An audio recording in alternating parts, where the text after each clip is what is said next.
Hi, I'm Ryan Diener with Ducks Unlimited. I'm the Grazing and Grassland Program Manager for the Great Lakes Atlantic region. I reside here in Missouri, and my compadre here, I'm Harry Cope. I'm a farmer here in Montgomery County, Missouri. yeah, with Cope Grass Farm. So we're going to talk today. Title of the presentation is Working Together Towards Profit and Sustainability.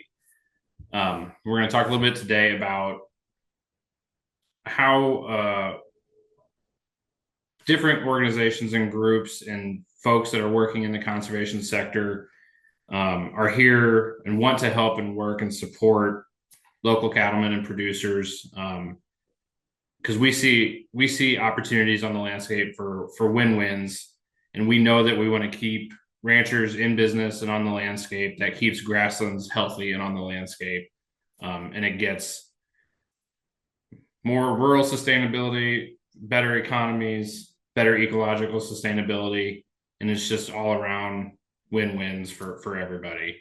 And that's kind of what we're going to talk about, that importance of sustainability and profitability on a working grass landscape and how to maintain that through the future.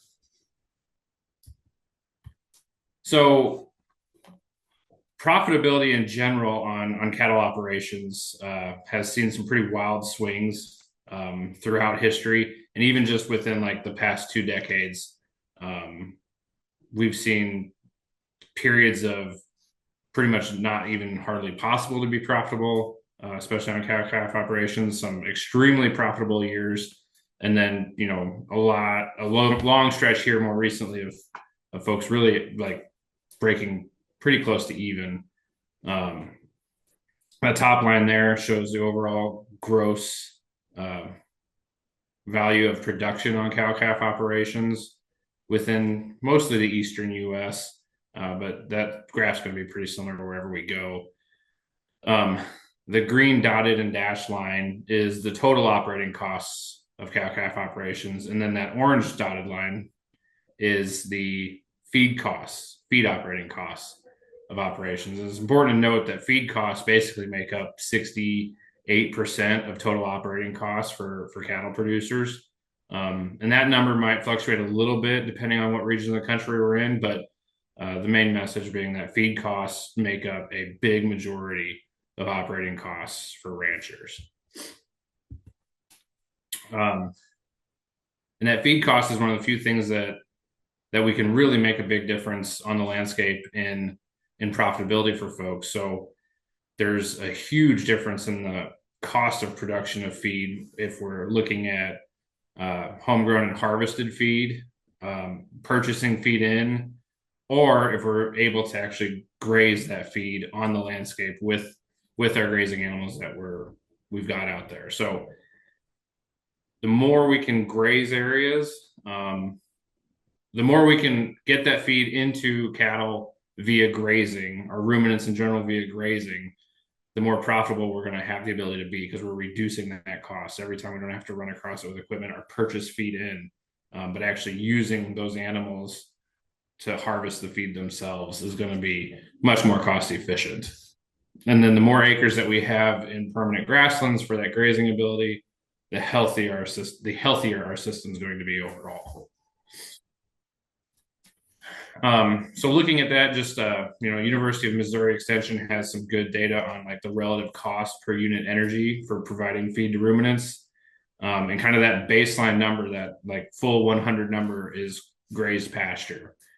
And if we go up from there, looking at alfalfa hay, like all mixed hay, silage, dehydrated forages, and then grains and concentrates, like even just going to alfalfa hay or just hay in general, we're basically doubling the relative cost of getting that unit of energy of feed to our cattle on the landscape.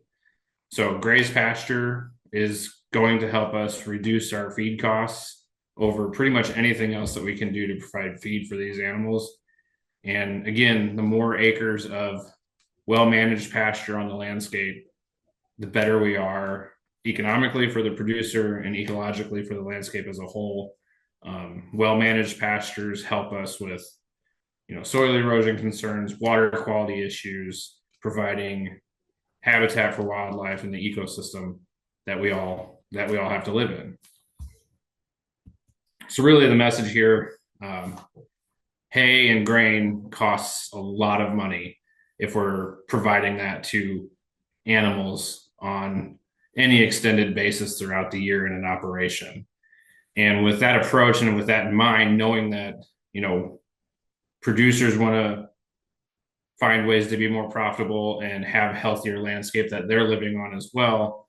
There's a lot of opportunities for us to talk to each other and find ways to get positive outcomes and beneficial outcomes for everybody. And with that, I'm going to turn it over to Harry. Okay. I'm Harry Cope, farmer here in Missouri. What we've got is we've got a fairly diverse farm. We run about 100 head of mama cows and as well as 350 head of hair ewes. We're basically a grazing operation. We do just a little bitty bit of row cropping, and most of that we try to utilize that through our livestock if at all possible. We're basically a commodity producer on our sheep, and we do a fair amount of direct marketing with our cattle and as well as the pigs that we graze. And one of our goals from a production point of view is very much, as like Ryan said, is we're trying to be as close to a year-round grazer as we can within reason. We're not a purist, not trying to make sure we graze all 12 months. When you do that, you tend to leave too much on the table. We have a goal of a 30-day stored winter feeding program. And by that, we mean hay, baleage, that sort of thing. One of the things that we've gone to doing over the years that's very important for us is we graze a standing grain sorghum or milo crop. That is a very cost-effective program as a winter hay replacement situation that helps us out a bunch on our costs, because that we can do that for about 60% of the cost of hay. And actually, we can usually do it for significantly less than that. And that's just a cash cost. The labor and the time savings is unbelievable. The labor involved, savings involved from a grazing point of view versus a harvested feed system, the person doesn't really realize just how much less it takes, plus how much less equipment it takes. I'm the kind of farmer that can break any piece of machinery I get on, and I'm not really good at fixing it. So we work in that direction of trying to do as little as we can. We do some. We're not a hay-free operation. We just try to keep it minimized as much as we can. One of the things with the native stuff and grazing situations is we very much believe in supplementing what we have standing and utilizing that as much as possible, and then we'll supplement it, and versus trying to substitute something for it completely. And we work at it with mixtures on grazing mixes where we try to develop the supplement growing along with the standing feed if possible. And where we are here in Missouri, drought is a big issue for us. And that turns into, last year was one of those years it was tough. We had 18 and a half inches of rain. We're in a 20 inch to a 60 inch rainfall, right? And we're about 38 inches of where we are on average. We had half of average. It was really not fun. And so it tends to happen to us halfway regular. So the idea of the diverse natives, as far as the root systems that we've got, the resiliency in the dry, is pretty incredible.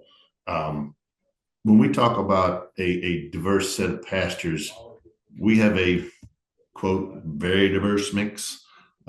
We put the native warm seasons, the native cool seasons, and the native forbs together and grow them and graze them together. And it's not necessarily a prairie replacement. Looks kind of similar in some ways, but the depth of roots that you get and the resilience in a drought situation is incredible. And last year showed it big time. We still have some native cool season, tame cool season pastures, and the regrowth on those and our pastures are in good shape. We've been doing managed grazing on for 25 years. They're in pretty good shape, but when they get no water, they've got a root that goes down a foot, they run out, they're done. And so that is one of the things that we've done as far as this whole program is that in the last 10 years, we've put in 450 acres of natives of this native mix. And I could not have afforded to have done that by myself. No way. So we have utilized basically all the different partners. I tell people, I says, if you have an acronym and you have money in the state of Missouri, I've worked with you. And we do. And there's been a lot of people that are very interested in helping us get this going. We've kind of somewhat been out in front of most of the curve, and we've hosted a lot of tours and things like that, showing people this thing. And that's one of the things that I try to tell people, and as much as possible, if you can get the people you're wanting to work with standing in the middle of this, then they get it. On a screen, on a photo, whatever, it's important. But when you're standing in it, now you know what you got. And we've had multiple people over the years say, I thought you were full of bull, Harry, but I think we need some of this now. And it's impressive. It is. And what we've got out of it. But I would say we try to go for a win-win situation on this all as much as possible. And we've done it for the economics point of view and the grazing point of view. And it's been very, very useful in that respect. One of the things that we got that was a sideline benefit that we didn't go for was the wildlife part of the view. We're a member of the Audubon Society's grassland bird friendly beef program, and they do these bird audits on our farm every 3 years. And the number of species that they find is almost incredible. 4 years ago, they inventoried us. We had like 70 species of birds. A year ago, they did it. They had 104. It was like, wow. I don't know what they are. They're just birds, but they're a very big indicator of the health of your system. And then the soil health and the water quality and fixing the water cycle. We get these rains. I mean, we'll get 3 to 5 inch rains, and we get to keep most of it. That the amount of water that you get comes out of the sky is not near as important as the amount of water you get that goes in the ground. And that helps with the drought situation. And, the deep roots, you got channels for water to go down, they can bring it back up. But one of the things I suggest to this on this whole point of this thing is that when you're talking about this to people, if your producers are not willing to change their mindset or their management, you really don't want them to do it because it's not going to work for them. This requires a change in the way you think and the way you operate. And once you do it, you're really impressed. And it's one of those things, it works. It has worked for the last 10 years very well, and it's getting better. We're getting more and more to the point where we've got everything in the world growing in our pastures. We got the natives, we got the introduced. They're all working together, and it's people talk about it being so complex you can't manage it. You don't try to manage it. You just change what you do every year at different times, and what the productivity you'll get out of it is incredible. So, you want to talk a little about some of your management? This is a field of natives that we grazed it twice in 23. It was a mature planting. It was 4 years old, I think, at that time, and this was the growth that was back after being grazed twice that year. But where we've got the cool seasons in as well as the forbs in there, we take a cool season grazing April, early May, come back in June, again, maybe late July. This is a pasture coming into late August. That's what it looked like, the amount of regrowth. That's a set of our grass finished cattle sitting there standing on top of it.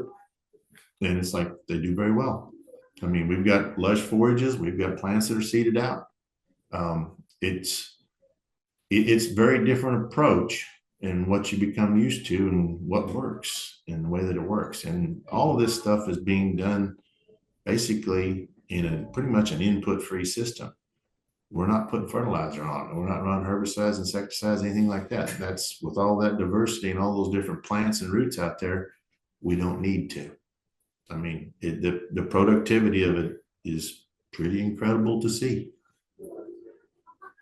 Like I said, one of the things about from the wildlife point of view on this, for those of you who have that in mind, we say a win-win situation. We're sitting in the middle of a lot of row crop country, and we're fall already. From now until spring, the hawks hunt our farm all the time. That's the only place they got anything to find. I mean, there's plenty of things out there. The rabbits that come out of these native pastures in the spring look like coons. The birds that you've got a lot of wildlife out there. And, if that's what you're after, you can get it, but you can also have the productivity along with it.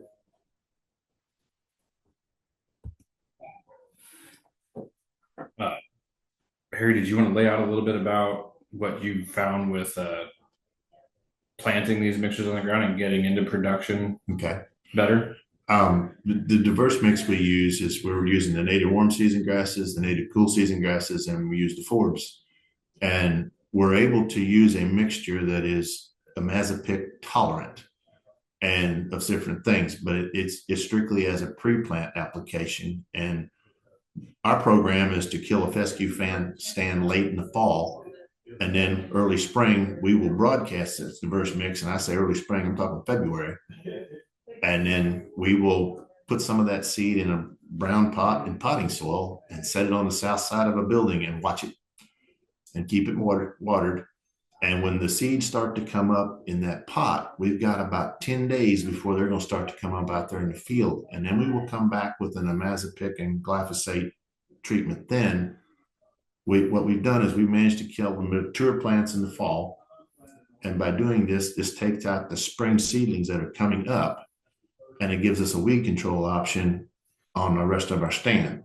And we can't go with a very much higher rate of imazapic than that because it will ding certain species that we've got. Most of these species are either tolerant or they're tolerant of it in this pre-emergent and not in the seedling stage. So it works for us. We're able to get us take about a year out of our production system in the seedling year. The second year, we're about a half production system. By the third year, we're in business. We're rolling. And what you will see when we do it right, the very first seedling year, we'll have head high seeded out plants in almost all the species out there. And that's, if you're used to the normal stand seeding programs on native grasses of 2 and 3 and 4 years, that's incredible to look at. And it helps us to get things going a lot quicker. Just one thing I call word of caution would be, we did 450 acres in 10 years. Don't do it all at once. Space it out a little bit because you've got an amount of forage production that is out of production. The cost share programs pay you a lot of it. They'll pay you for that out of production. However, you still don't have feed. You're out of production. So be cautious about that. I bit off more than I should have chewed a couple of times doing that. And that made it not fun. Now that it's in place and it's working, it's really fun. You find yourself standing out there in June and July when fescues turn around and you got this big fat grin on your face looking at the cows grazing, and it's just all green and growing. It's nice. I guess one other thing I was going to remind you of, you had a good story or a good way you explained your water quality and quantity that you see on your operation now versus like the neighbors after a good rainfall. Oh, where we live here in this part of Missouri, we got a lot of row crop operations around us. Most of them are terraced with tile outlets that come out usually to the road. And so you can drive around after an inch or 2 inch rain, pretty easy to check and see how the rainfall's running, what's coming out of your pasture. And get a 2 inch rain, unless it was soaked to start with, it's not coming out of your field. Drive by the tile outlets and you might have mature corn and the water's coming out of those fields. Just the amount of water that will go in is incredible. As far as like being able to literally drive across a field. You can drive across a field after an inch or 2 inch rain, these prairies, and you don't make any track.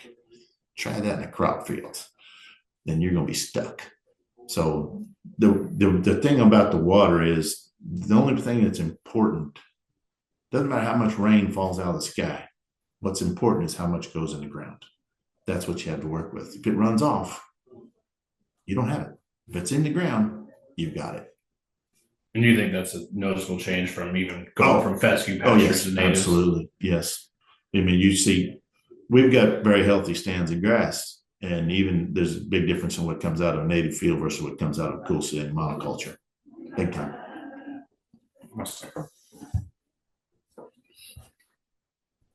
Right. So, like Harry was talking about, a lot of these situations where there's a lot of folks out there that are very interested in these win-win partnerships with producers. a lot of conservationists working for different agencies and organizations, that we want to see grasslands remain on the landscape. And we know the best way to do that is to have a vibrant, healthy ranching grassland economy within the areas that we all work in. So we want to see that grass stay as grass on the landscape, and grass that's profitable, that's well managed, is going to be better for producers, and it's going to be better for the landscape as a whole and the rest of society, providing those, ecosystem benefits like Harry just outlined, with, the wildlife benefits, as well as the soil health and water quality benefits that we see on the landscape. Um, and there are measurable differences when we're talking about something on the realm of what Harry's operation is, with 450 acres of native grassland back on the landscape. Some of that probably was in row crop production before you converted it, but most of it was grass. Most of it was, tame cool season pasture before, and most of that was well managed. And we still saw issues with runoff and things like that. But yeah, there's a lot of opportunities out there right now. There's going to be a lot of opportunity in the next coming 4, 5, 6 years, still with programs and organizations. This is probably still an incomplete list of the partners and organizations and agencies that have been involved. I would say most of us have probably been more along for the ride with Harry on what's been going on out there. We're here and happy to help with whatever we can at any time. And in any good partnership, like it should be, we're learning as much or more from Harry than he's ever learned from us. But it's all about a good discussion and figuring out what works, and just plugging in where each of us can.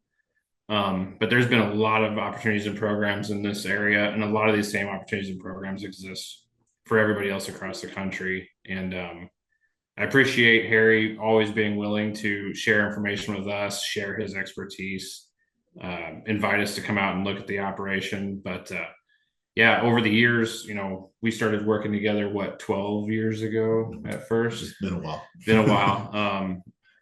And one of those first diverse native grass plantings was prior to having that even as an option within like NRCS programs locally here in Missouri. So, we scratched together some money from the local Quail Forever chapter, MDC, and the U.S. Fish and Wildlife Service to plant a high diverse native pasture planting that included warm season grass, cool season grass, and a whole host of forbs. So, 12 years ago, we couldn't do some of these practices that Harry's talking about through traditional ag cost share programs. It took different wildlife agencies and partners to come together to provide some of that cost share funding to try it out in the area, and basically, prove that things could work, or things that find ways to potentially move things forward for everybody within the area. And going forward from there, there's been a lot of opportunity through NRCS, always has been, and has gotten better. Local soil and water districts. Harry's in one of the new climate smart programs through UT Extension with MU Extension here, and the state locally helping with more native grass plantings, specifically for grazing operations, for forages. Same thing through, working on this for wildlife and NDU. And then Harry already mentioned the program through Audubon for the marketing, which is, a wonderful program to help with, the back end economics of what's actually being produced on the landscape. So all of these things can work together and really help make ends meet for everybody, and make ends meet ecologically on the ground as well. Please don't think that we came up with most of these ideas. I borrowed almost all of this from somebody somewhere. And that's one thing, I'm almost halfway a professional visitor, that we go see different people's programs and ideas, and then you never can tell who you'll meet, and you're talking about what can do. So that was the point about trying to expose this to as many people as we can, because basically I borrowed it from somebody else. I just want to pass it on if I can. and help with getting things out there in front of people. And like Ryan said, that's a I'm sure I've missed somebody. I never ever get everybody covered when I start talking, trying to thank people for what it was. But it's like I tell people, I thank you very much for being a taxpayer. I've taken your money and put it to work, and that's what we do with it. Yeah. And Harry's being modest. It's always fun to go visit other people's operation, but I don't know that there's a cattle operation in the state of Missouri that has hosted more agency and partner conservation staff for learning field days than Harry's operation has in the state. We'd be hard pressed to find one. Harry's constantly hosting professional staff training days out to look at grazing management, water distribution, fencing. These are things that Harry's been doing, like he said, for 25 plus years now. Well, if you add the 10 years of this on, 35 years of quality rotational grazing management, water distribution, fencing, looking at all these things that it's a lifetime of learning. And a lot of our conservation staff coming on, most folks might not have a ton of experience with cattle or grazing operations. There's a lot of younger folks coming into federal agencies, to NGOs and state agencies are out here helping deliver conservation with producers. So having somebody like Harry locally that's willing to bring some of these professional staff out, talk to them, show them, let them ask any and all questions. And it's always appreciated. There's no dumb questions at Harry's place. And he often asks good questions right back. And it's always enjoyable because it turns into a thought experiment, basically. There's a lot of things that none of us know the answers to everything. And I'll admit that. Harry admits that all the time too, and asks. It turns into a discussion very quickly. And we all think more completely about what we're seeing and what's going on out there.